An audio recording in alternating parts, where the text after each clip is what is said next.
Heartbreak sucks, but you know what sucks so much more? Being with the wrong person for the rest of your life.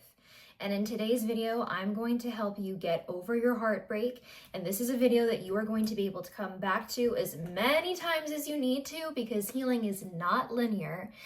And we're going to be getting into the nitty-gritty of all the things that have helped me and my clients and friends and even family members over a whole lot of experience. I started dating when I was 11 years old, so we're in for a ride.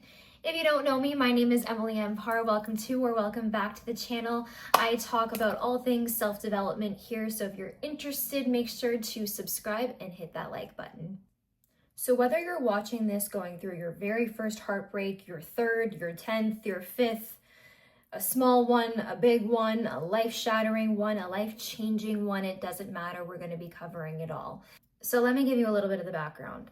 I said at the very beginning that I started dating when I was 11 years old. So this video is going to be a little bit of a shout out to my exes. Hi. You guys probably knew this was coming at some point. I've warned all of you. Many times I've warned all of you that you better behave, or I'm going to do my Leo thing and put it online somewhere. So here I am. When I was 11 years old, heartbreak was very different than it was as an adult. So where you are in your life makes a very big difference in terms of your goals and how much that relationship meant to you and what level of seriousness it really has. Because sometimes heartbreak comes in a wave that we didn't really expect. You might go through a situationship with someone who you maybe didn't really get to fully date, but that pain of the loss of it not being what you thought it could potentially be can linger for a really long time. Now, I'm the kind of person who needs to explore my options. I have a lot of air sign energy in with that Leo fire, and then I've got my Virgo stellium. So I've got that grounded side to me. And that combination has made me the type of person who likes to have different experiences and can connect with different people on different levels. I've had an interesting dating history of guys that were a similar type and then guys that were completely different from each other. And the way that the heartbreaks have impacted me has all been different. And that is why I feel qualified to walk you through your own heartbreak and to help you get onto the other side, because I sit before you today as a woman who genuinely is open to love and believes in love, but you don't really need it. In the great words of Cher, I love men. I think men are the coolest, but you don't really need them to live. And I live by that. For the last 2 years, I've been happily single. And as a girl who's had a love interest every single summer of her life since she was 11 years old, that is a big deal. And it is also one that I sit here with pride in, because I have so much to teach, so much to give, and not jaded, not bitter, and proof that you can live happily as a single woman. And don't take this as come in and ruin my peace. We're going to get to that part. So when you're going through a heartbreak, no matter what the magnitude is, no matter what age you are, no matter how serious a relationship was, make sure that the people that you pull close to during that time, that low period, are really going to lift you up. That is the number one and most important thing. I have been through many heartbreaks completely alone, and that's not something that I wish on anyone. But I think that being transparent about what you're going through with the right people who really want to support you and aren't going to judge you is very key for your healing. Now, let's go through the stages of a breakup. So the first thing that I want to say is that it does take a significant amount of time to get over a significant relationship. And significance doesn't always mean years. Sometimes it's the significance in the quality over the quantity of years. You could be in a 10-year-long relationship where you see that person twice a week and it doesn't really mean anything. It's transactional. It looks good on paper. You look good together. You go out and that's really all that. And then you go your separate ways and You find someone that you click with super easily. By the way, I haven't gone through this. This is just an example. You click with someone really easily and boom, 2 weeks with them and it's just ecstasy and it's incredible and it touches you on such a soul deep level. And then those 2 weeks are up and you go, whoa. I guess it just depends on the person and the connection. So when you're taking advice from people who are trying to help you, because your loved ones should want to help you, but sometimes that well-meaning nature is coming from their own limitation in their experience. And that's where listening to somebody like myself, maybe you'll get something out of it. Take what resonates and leave the rest. So as a general rule, people will say that it typically takes half the time that you were together to get over the person. Okay, so if you were in a 20-year-long marriage, it's going to take you 10 years to get over the person? I don't think so. Hold on one second, somebody's whistling. My cute little brother, he's not that little anymore. He's going off to school soon, and he's whistling in the background. Anyway, so the timeline for healing is very individual. I don't think that that's a good marker of, it takes half the time that you were with the person to get over the person. It just depends on the depth of the relationship, and that's something that only you really know. And sometimes love is not reciprocated. And I sit here at this stage in my life, and I will be transparent with you and tell you that I have only ever been in one relationship where I felt that love was somewhat reciprocated. Somewhat. It's tough. It's tough to find that reciprocated love where you both love each other equal. And if you do both love each other equally, sometimes that love is still not enough to make a relationship work. So the depth of the heartbreak varies from person to person and connection to connection. So the very first thing that you need to do when you have decided to break up with the person, okay? It's over. You've already established it's done. Now you're watching the video. Don't watch this video and then break up. Watch this video after you have made that decision, okay? It's over. We've shut the door. We've closed the chapter. We're wiping our hands. Now let me help you with those next steps.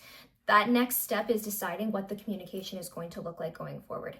So maybe the relationship was just that you fell out of love, but you care for the person and they're a good person, but they're not really your forever person. Okay, fine.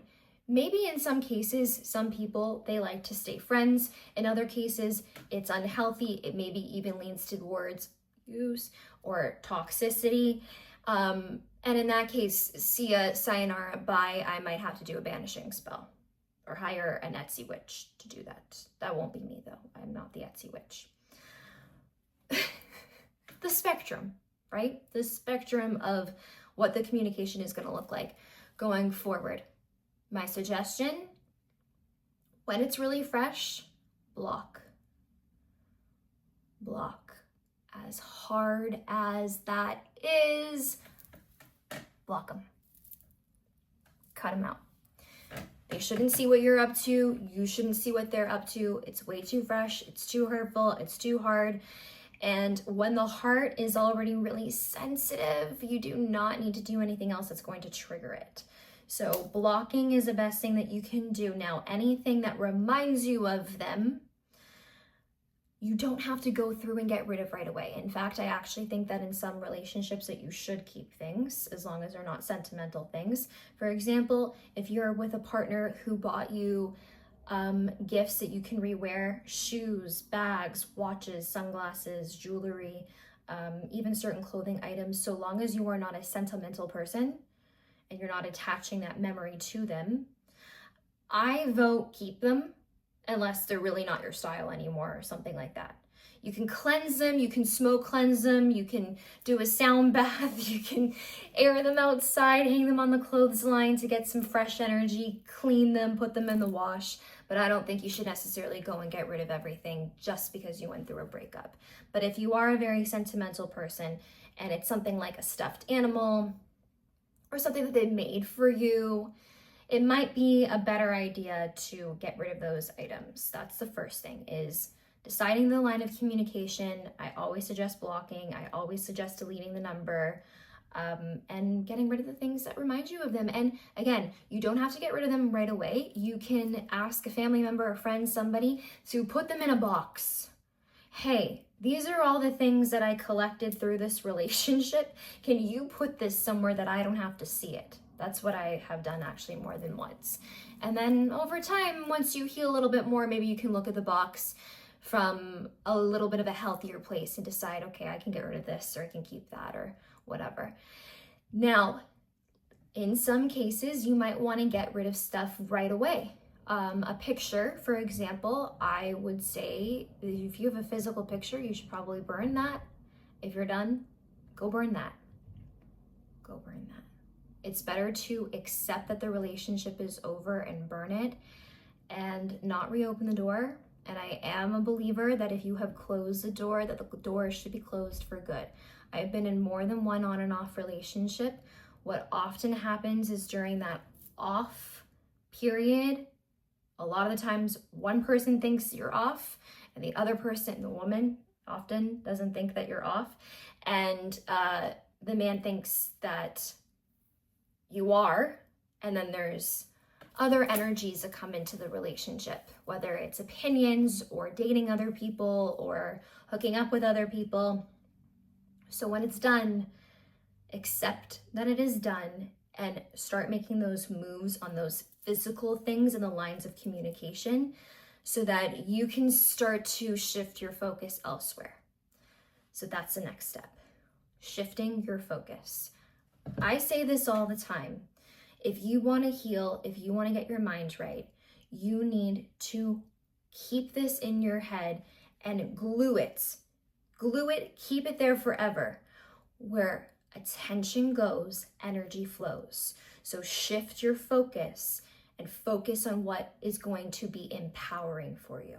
Now, I sit here as a survivor. I have been in more than one toxic, abusive relationship, different types also of, and it is something that I think is different for everybody. Again, different severities, different levels.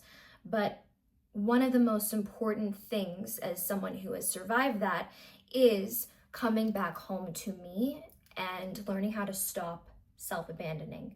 Because when you're in a toxic relationship, one of the first signs of toxic relationships is that you stop centering yourself and what is right for you and what is true for you, and you start putting that other person at the very center.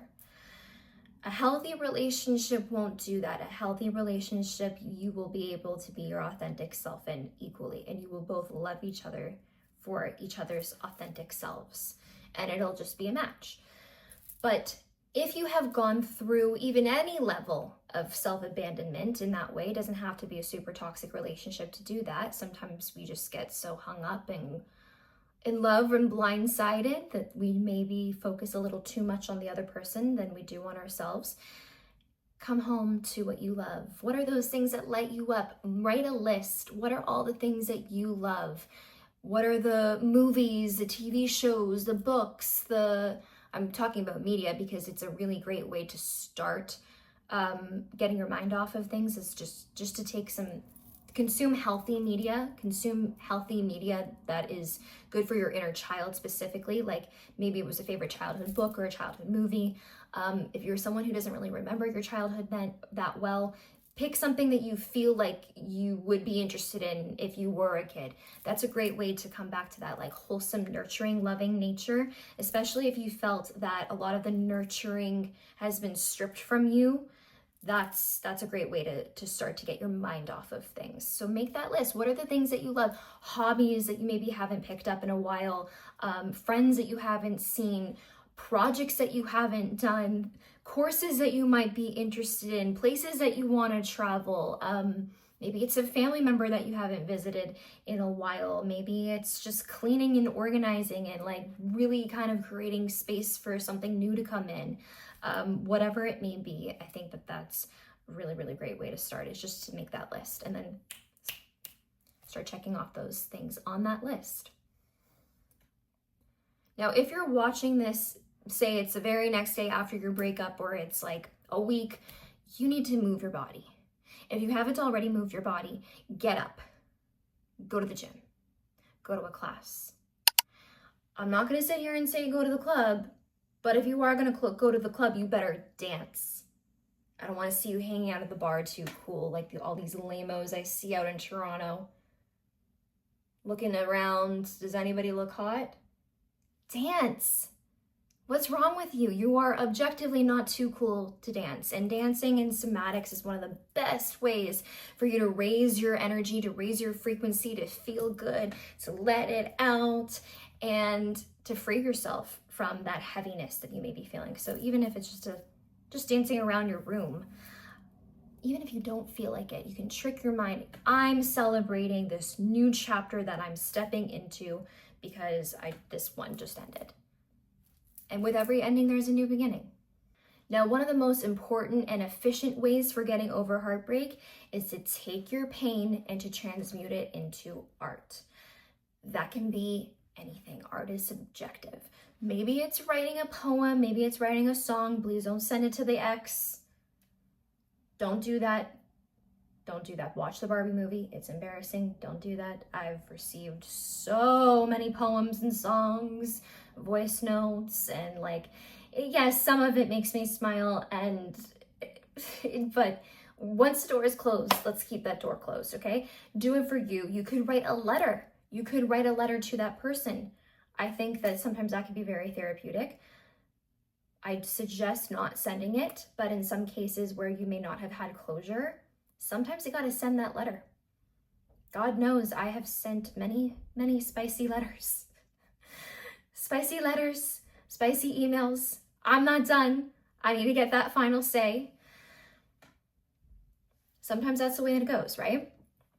But if you can turn your heartbreak into art, whatever that may be, poetry, songwriting, maybe it's just playing an instrument, drawing, painting, photography, art is so endless. It could be that you get into crafting. Maybe you're not so artsy, but you're more crafting. I saw a post today that says something like, we are just not doing enough arts and crafts anymore. And I agree. I don't think we're doing enough arts and crafts. I think that we could probably stand to do less scrolling and more arts and crafts. Just an opinion. When you take your pain and put it into art, you're making meaning out of it. And if you don't do anything with the pain that you've experienced, it is meaningless. It's meaningless. So even if you don't make anything, if you can take what you've learned through your heartbreak and try to help other people through theirs, but again, remember that it's all subjective and different from person to person, and really the best thing that you can do as a friend or family member is listen and say, how can I support you? And let that person going through it tell you how they can be supported. If you're not finding a way to create meaning through your heartbreak, that is when the heartbreak just festers. So the way that we heal is through art. The way that we heal is through creation. The way that we heal is through connection. And the way that we heal is through raising our vibration through beauty and love in different forms. So love and pleasure comes in many forms, and I want you to affirm that to yourself. I want you to wake up in the morning right when those eyes are just about to open, and right when you go to sleep when those eyes are just about to close, you're about to shut down for the night, when you're in that theta state, that theta frequency where you're half conscious. That's when you can reprogram your thoughts the most easily and use these affirmations to help you.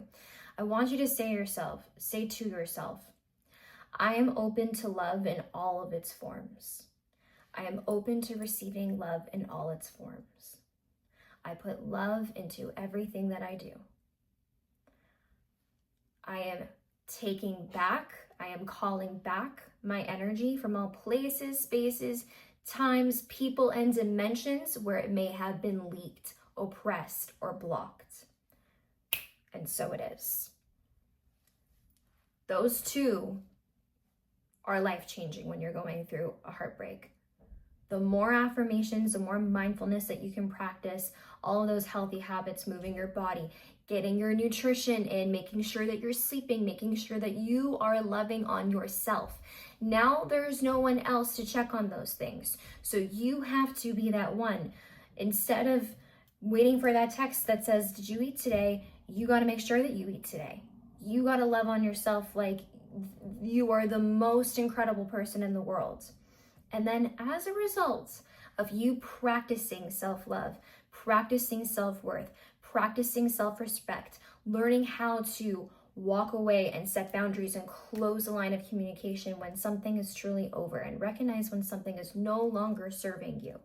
The more that you can practice that, the more that you become a match to that love in all of its forms. So love doesn't always come in a partner. It can come in opportunities and connections in other forms. It can be with a little interaction that you have with an animal on your walk outside or your pet.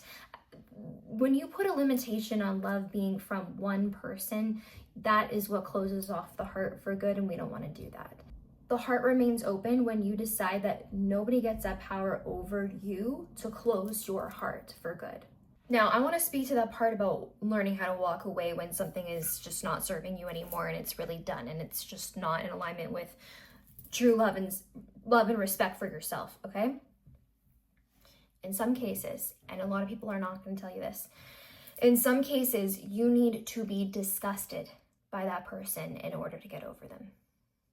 And through your disgust, you may very well discover like actually really gross, dark, disgusting, harmful behaviors that you may have gone through, received, maybe things that you've even done that you're disgusted with, that you don't want to carry into this next chapter.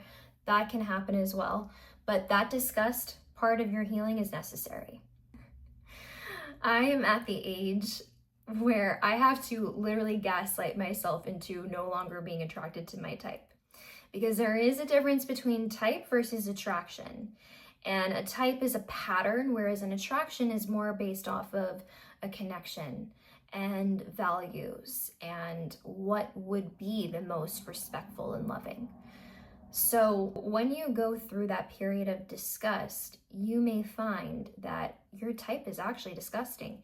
And you'll know that you have really healed when you look at previous partners and you're really disgusted by them. Like, ew, why did I ever date you? Sorry, but what? And keep in mind that you were a different person when you were with them and that there is nothing necessarily wrong with you choosing that person at a younger time in your life. But part of the growth is actually recognizing sometimes that you're repulsed by certain people. You wouldn't want to repeat that pattern again. Okay, now I feel like I'm gonna get questions on this. I have been on both sides of this in terms of being broken up with and being the one to break up. So don't sit here and be like, oh, easy for you to say, you've probably never been broken up with. No, I have been blindsided, I've been betrayed, I've been cheated on, don't worry about me. I've been on both sides. Is it objectively easier to break up with someone than it is to be the person who was broken up with? Yes, I would say yes. If you are the person, though, that has been broken up with, you got to take that sword out of your back. In some cases, if you have been truly backstabbed, you got to take it out and wield that, baby. You got to wield that. In tarot, the swords suits, the cards with swords, represents truth and communication, and it also represents boundaries. So in a scenario where you may have been betrayed, you got to put these glasses back on and you will become more discerning. So when you go through a betrayal, it's actually an initiation of a deeper sense of intuition and self-trust. When you are the person who has broken up with somebody else, different story. That's an initiation of just how much you truly love and respect yourself to be able to walk away from another person who is not right for you. And it also shows just how much you respect that other person, that you're not going to continue to lead them on if it's not right. And I actually think I'm going to keep these on. regardless of how it ended and who broke up with who, doesn't really matter when it's just mutually over, when it's just decidedly that contract is up. The most important thing is that you now have a new perspective on the relationship, on yourself, on life, on that other person, and that you're going to take what you learned from the relationship and from this period of heartbreak, and you're going to go forward and create and welcome in more love in all of its forms. If you are sitting here and you're wallowing and you're listening to the sad songs and you're watching the sappy rom-coms and you're looking at everybody else like, why can't I have that? The first thing I'm going to say is that that's absolute self-harm. It is. It's harmful to yourself. And the main thing that you need is nurturing. You need to buy that Snuggie and put yourself in that Snuggie, and you need to buy your favorite food, and you need to watch that you are not overdoing it with what you eat, that you are going to love yourself fiercely. And that can be very, very, very challenging if you went into a relationship where you maybe didn't have a lot of self-esteem and that person was that person for you. You were getting all of your confidence and your security from that other person. Now, I can't relate to that. That's not the way that I operate. I have never outsourced my self-esteem or my confidence to another person. When you do that, you are setting yourself up for failure. You are setting yourself up for harm because you're giving that other person the power to validate you. So when you are going through this, you need to go through the motions of self-validating, of affirmations, of pulling out your mirror and speaking your affirmations and doing mirror work and telling yourself you are beautiful, you are strong, you have so much to offer, the right person is out there, and you are the right person for you right now. Just an example. I've got an actual video on self-love affirmations, just so much more content for you to explore on self-love, self-esteem, mindfulness, and wellness. So I hope this video was really helpful. I hope that there were things that resonated with you. I am so open to having a bigger conversation about this in the comments. And please make sure to like this video and subscribe for more self-development videos. And until next time, be kind to yourself. Be patient with the process. Remember that healing is not linear, and take it day by day. Do the things that are going to light you up. Get up early and take really good care of yourself. Get out in the sun, go for a walk, spend time in nature, grounding yourself. Surround yourself with people who love you and want to see you thrive. Focus on those things that are going to really shift into something bigger than what you're going through. So maybe it's that course boosting your career, maybe it's a body transformation journey, but whatever it may be, I wish you all the best of luck, all the best love. And until next time, stay golden.